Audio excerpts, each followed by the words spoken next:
Alright. Which one of you broke the dryer? Huh? This is some fuckery. Cock fuckery. Well.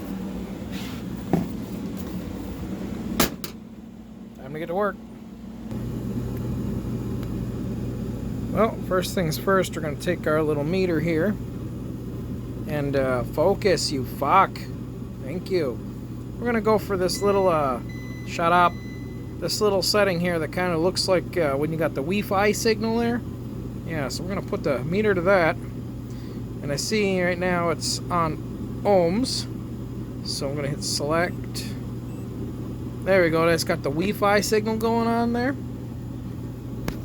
With the Wi-Fi signal, we take the probes, and if you connect the probes together, I got a little beeping sound. So this way, I can check this here connection, like so. Push the button in, I got a beep. So I know the switch is good. And looking at it here, the wiring is plugged in. It's not disconnected. It's definitely still attached inside there. So we're going to have to take this thing apart and find out what's going on inside. Alright, so apparently I'd open this thing up, take 2 Phillips screws out of the back corners, put them somewhere where they will definitely roll away and I'll lose them forever. And then apparently this thing's supposed to slide and pop forward. Okay, so that works. That slides out. Simple enough, huh? Set that over here. What the fuck do we got going on down in here? Holy shit.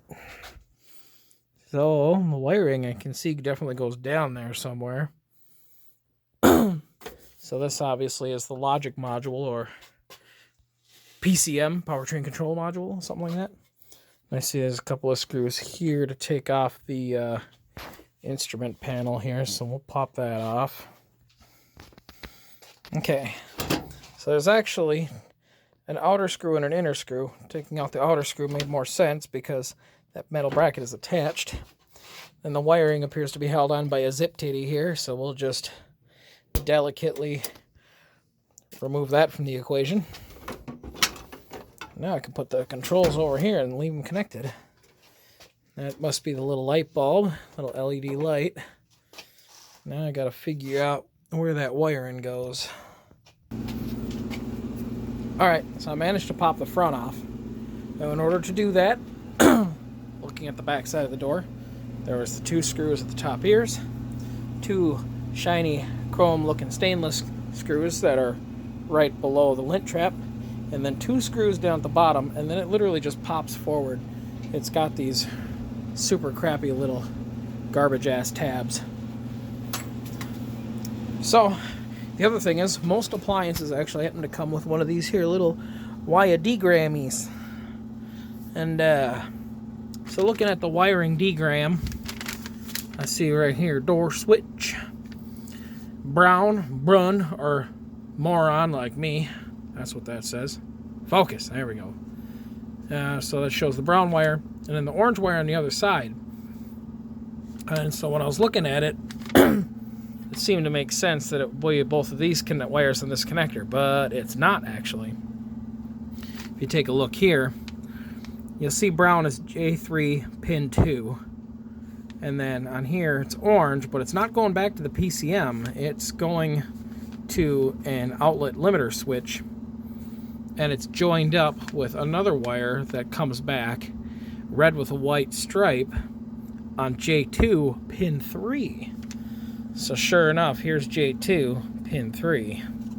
So it's actually these 2 connectors together form the circuit for the door switch. So what I'm going to do to test it is I've got the door actually open right now, and we'll set this maybe somehow here, huh? Oh, thought process. Useless. I'm just gonna... That ain't gonna fucking work. Holy fuck. Yeah, ain't none of that gonna work. God damn it. Anyways. So we're just going to shove one probe into here. Just show red to the red with white. Not that that really matters. Then this one's going to go onto the brown. And I've got nothing. So I'm going to go ahead and I'm going to latch the door. Maybe. Holy, that's a terrible fucking noise. There. Gawk, sucker.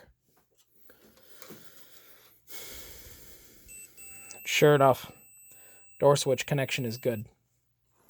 You know, another thing you can also do then to check your wiring, I'll pop the door back open.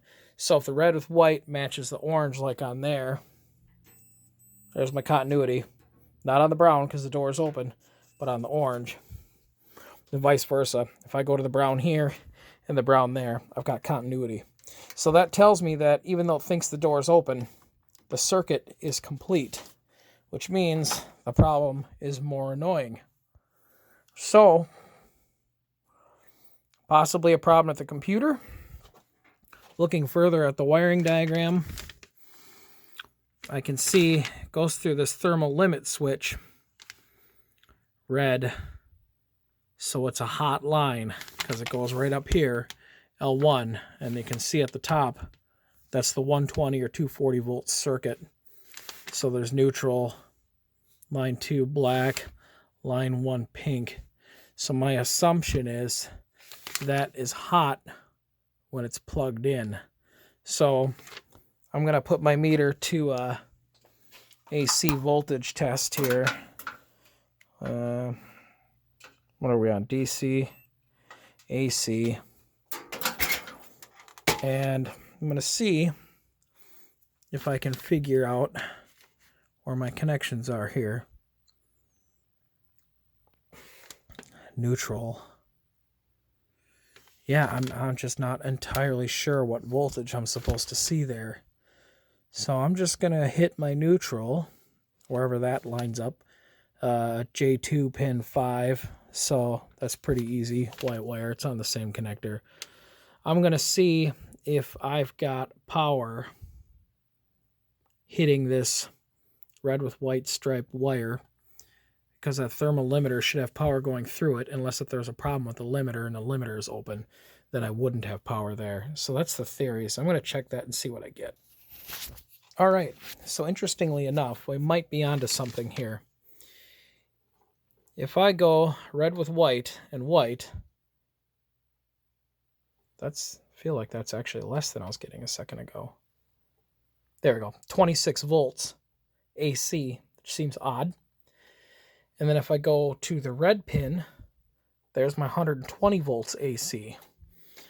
As you can see here, this pink on the diagram goes and it splits off red, J2 pin 4, straight to the PCM. That's exactly what that is. That's J2 pin 4. Now I'm only getting 27 volts here. This is not a transformer. This should be a switch. Being it's a, outlet thermal limiter, I would think it's a switch. So if I'm only getting 26 volts there, I'm thinking that switch is shot. So my guess is, I'll check that at the switch, I'll find it, but if I were to bypass that and it says the door is closed, then that answers the question. All right. Am I a dumbass? Yes. Is this going to work? I don't know. Is it going to fry this fucking thing? Possibly. Am I confident? I'm fairly confident.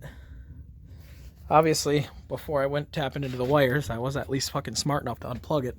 So, dear God help us. Let's see what happens when we plug this fucking thing in. Okay, well, no smoke. No smoke yet. Activate the pixies. Okay. And the light turned on. That means the door circuit's complete, because that light times out. Light turned off. We'll fire in the hole. It's suppose I should take that shit off of there, huh? I am the kind of dumbass that's like, oh yeah, that's right, look, that's a fucking moving part. Holy fuck.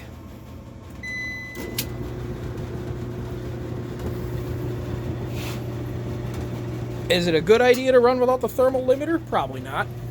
But look, we can look at this thing now. Fire. Fire. Show me fire. Got a heating element.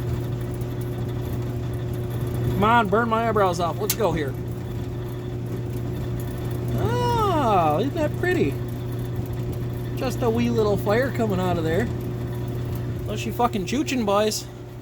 So, I've got to figure out where that high limit switch is and find a replacement. The good news is, my theory was right, and I didn't fuck my dryer over.